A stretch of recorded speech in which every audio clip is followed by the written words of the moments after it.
Listen to this. It's going to blow your mind. Explain to you how the system works.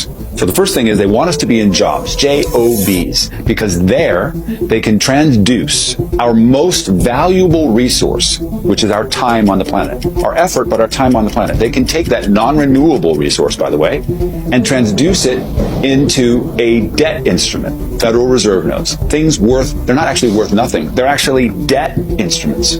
They're IOUs. And the rate of exchange for our time is so low, such that they can make a great deal of profit off of leveraging our time so that the companies make money and we make very little for what our time is really worth.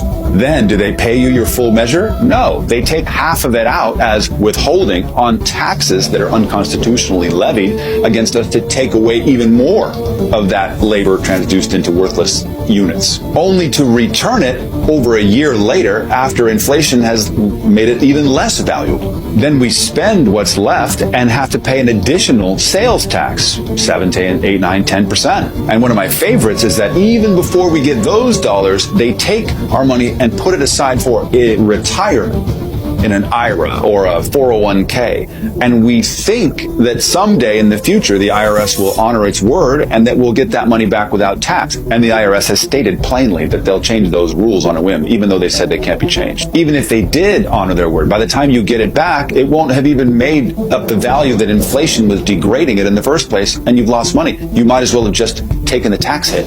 And then the pièce de résistance is that media cons us into thinking that we can have the riches of avarice by putting what's left of our money, after all the expenses and taxes, into a market that is designed to take our money and recycle it.